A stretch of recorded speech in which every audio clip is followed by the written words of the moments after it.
Perkenalkan, aku Sinta Dewi Maharani, salah satu praktikum genetika pertanian tahun 2024, golongan B2. Di video kali ini, aku akan melakukan persilangan antara dua varietas tanaman cabai. Nah, ini dia cabai yang akan kita silangkan.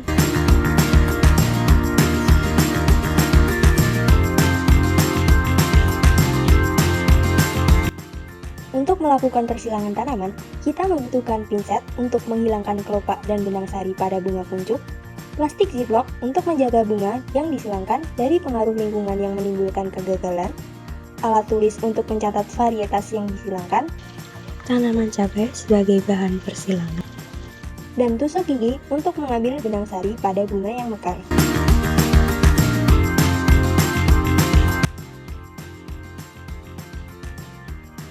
Langkah kerja pertama dalam persilangan adalah emaskulasi dan kastrasi.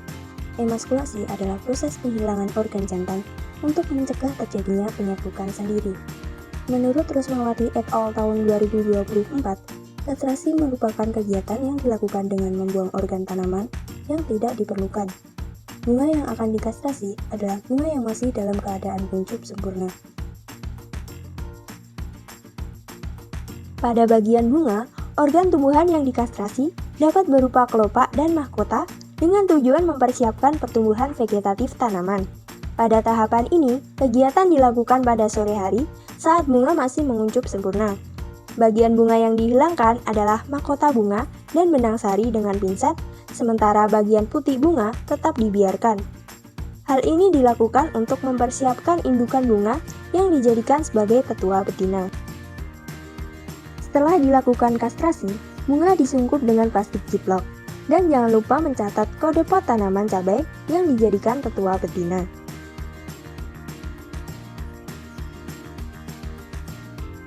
Persilangan bunga cabai dapat dilakukan pada waktu pagi hari. Bunga cabai merupakan bunga dengan tipe penyerbukan kasmogami. Kasmogami merupakan tipe penyerbukan yang dilakukan saat bunga terbuka. Bunga cabai akan mekar di waktu pagi hari, sehingga persilangan tanaman dapat dilakukan sekitar pukul 6 pagi. Bunga yang akan disilangkan sebagai tetua jantan adalah bunga yang telah mekar sempurna.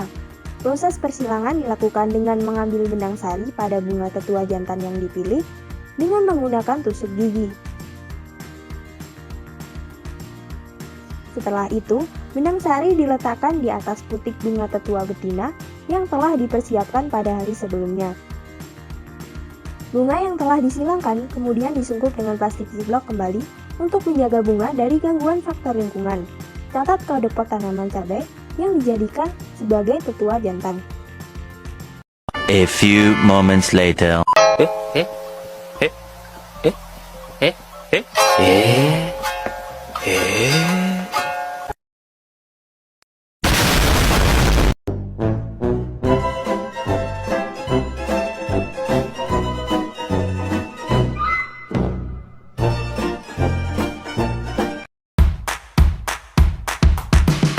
Kegagalan dalam proses persilangan tanaman dapat terjadi karena beberapa faktor.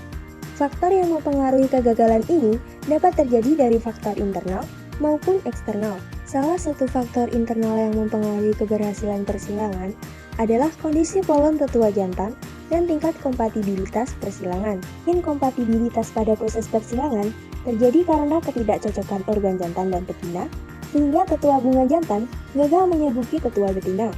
Menurut Hafsah et al. Tahun 2023, inkompatibilitas pada proses persilangan disebabkan karena faktor genetik seperti tingkat kekerabatan.